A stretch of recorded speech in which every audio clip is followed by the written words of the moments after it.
आपने कभी सोचा है कि हमारे खाने का हमारे स्वास्थ्य पर कितना गहरा असर होता है? आज मैं आपको एंटी इन्फ्लेमेटरी डाइट के बारे में बताने जा रहा हूँ। ये डाइट न केवल वजन कम करने में मदद करती है, बल्कि कई बीमारियों से भी बचाती है। सबसे पहले आइए समझते हैं कि सूजन क्या होती है।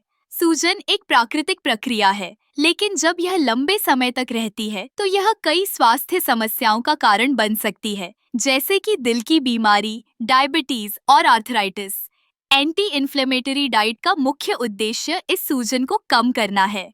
इस डाइट में हमें ऐसे खाद्य पदार्थों का सेवन करना चाहिए जो सूजन को कम करने में मदद करते हैं, जैसे कि हरी पत्तेदार सब्जियां जैसे पालक और मेथी। ये न केवल पोषक तत्वों से भरपूर होती है, बल्कि इनमें एंटीऑक्सीडेंट भी होते हैं जो सूजन को कम करने में मदद करते हैं। फिर बात करते हैं फलों की।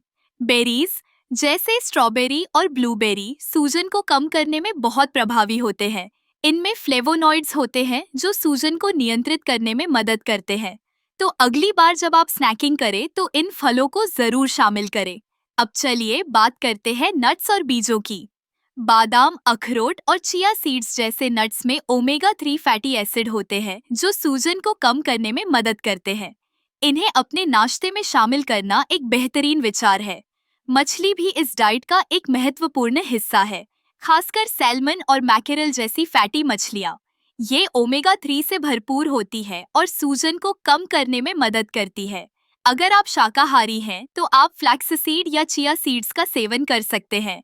अब हमें यह भी ध्यान रखना चाहिए कि कुछ खाद्य पदार्थ सूजन को बढ़ा सकते हैं, जैसे कि प्रोसेस्ड फूड्स, शक्कर और ट्रांस फैट्स। इनसे दूर रहना बहुत जरूरी है।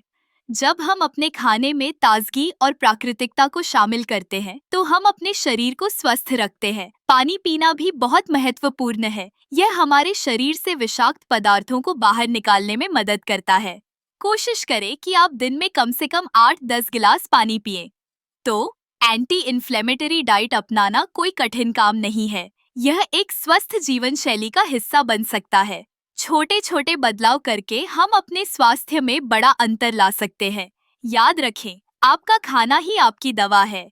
अपने शरीर को सुने और उसे वही दें जो उसे चाहिए।